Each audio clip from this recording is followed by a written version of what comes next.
Hello, we will be presenting our analysis of the Supreme Court case Gonzales v. Raich. It was argued before the Supreme Court on November 29, 2004, and decided on June 6, 2005. The story of Raich and Monson.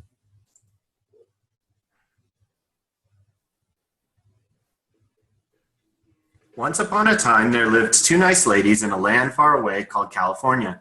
Raich and Monson were their names, and they were in much pain. Doctors tried and tried to help them, but there was only one thing that made them happy. So after much hard work, Raich and Monson carefully tended their garden, and it grew so beautifully. They were so happy, but one day, some really bad men came and took their beautiful plants away. Sweet Raich and Monson were so very, very confused. Uncle Sam said that what they did was wrong and very bad, but Sam was old and very distant. Mother California said their plants were okay, as long as the doctor told them to. So Raich and Monson put their heads together to try and come up with a plan, how to get Uncle Sam and the bad men to let them grow their plants so they could be happy again. So they went off to find the wisest man that they could who studied these things. Together they decided to tell Uncle Sam that his rules did not apply to them because they had the right, under Mother California's rule, not to be told what to do by him. So they made their long journey to the Emerald City to argue and petition the Great Oz of the Ninth Circuit. In 2003, the Great Oz said to Raich and Monson, "You make a great petition and I shall grant you your request." Once Raich and Monson were able to grow their garden and be happy again. But Uncle Sam doesn't like to be told that he is wrong and demanded another opinion from the Supreme Ozes of all the land. They have the final say, and whatever they decide, Uncle Sam will accept. So to the ivory tower they went to petition the Supreme Ozes of all the land to hear why their pleas should stay the same. Raich and Monson were represented by Barnett, and the Attorney General by Alberto Gonzales was represented by General Clement. Hence the great battle of Gonzales v. Raich. And now we go to hear the details of November 29, 2004. Like in every case, there are two sides to every story. This was not an argument over the potential health benefits of marijuana or whether the U.S. government should or should not legalize weed. The argument was all about the U.S. government's jurisdiction to control interstate commerce as granted by the U.S. Constitution. The respondents argued that limited consumption of marijuana for medical reasons was a separate and distinct class of activities from the broader interstate marijuana market. Because it was grown and consumed within the state of California, it was outside of the control of the U.S. government under the Commerce Clause of the U.S. Constitution. As a result, destruction and seizure of their cannabis by federal agents represented seizure of property without the benefits of due process guaranteed by the Fifth Amendment. Likewise, because the respondents held that control of marijuana was under state jurisdiction and not that of the federal government, the U.S. government's actions violated the Ninth and 10th Amendments. The U.S. government argued that the total aggregated consumption of medical marijuana in California exerts a substantial economic effect on interstate commerce. Because it impacts the supply and demand of the broader interstate marijuana market, medical marijuana could and should be controlled by the U.S. government under the Commerce Clause. Since within federal jurisdiction, federal regulations concerning marijuana law trump California medical marijuana laws per the Supremacy Clause of the U.S. Constitution.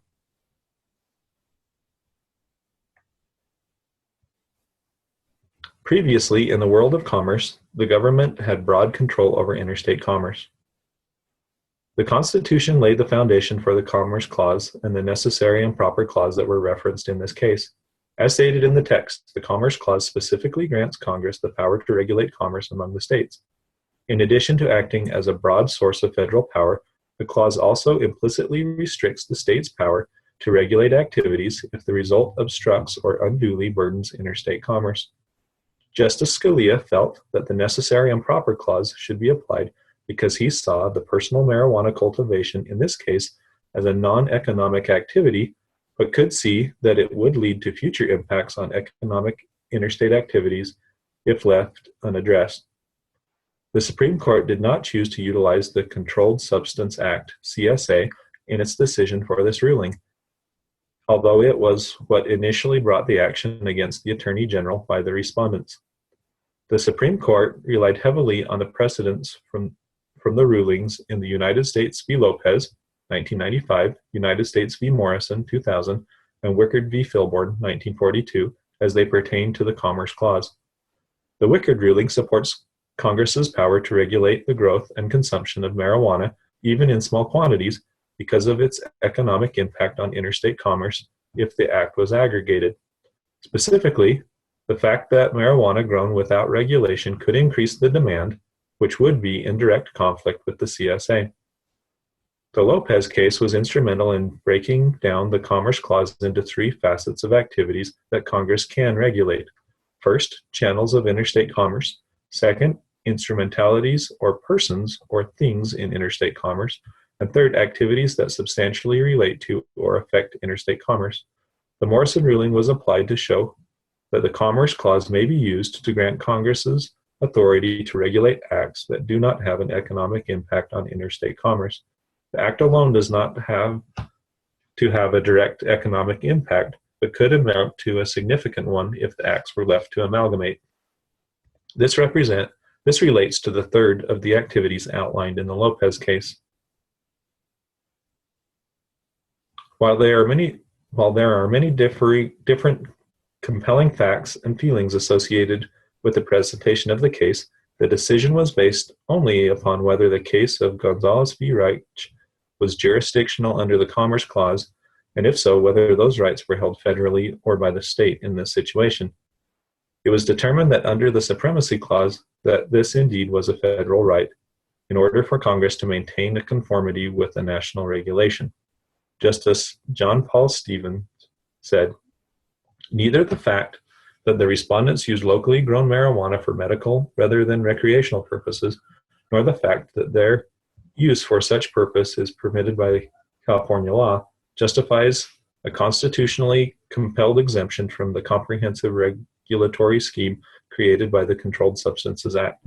The decision of the court was then issued, and the majority rescinded the previous decision made by the California Court of Appeals. As shown in the previous slides, this ruling grants the federal government vast and arguably unlimited powers to regulate all human activity, whether commercial or not.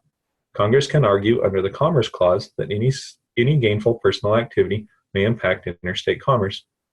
In addition, under the Necessary and Proper Clause, it can regulate under the argument that certain non-commercial activities may have an economic impact if left unregulated.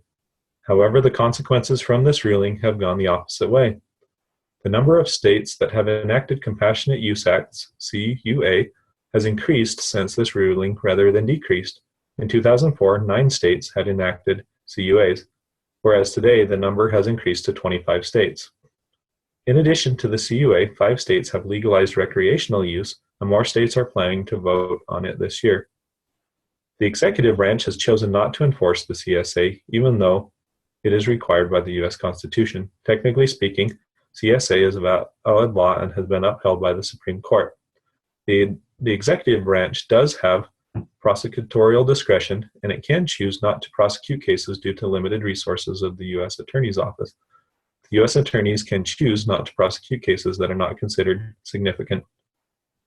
However, the marijuana industry is valued to be over $3 billion and projected to grow at 30% per year in the next 5 years.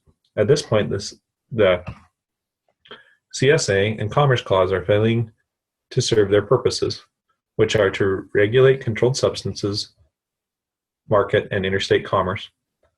A federal legislative solution is needed to address the conflict between the states and federal government, the conflict between branches of the federal government, and provide structure to an interstate market. Thank you.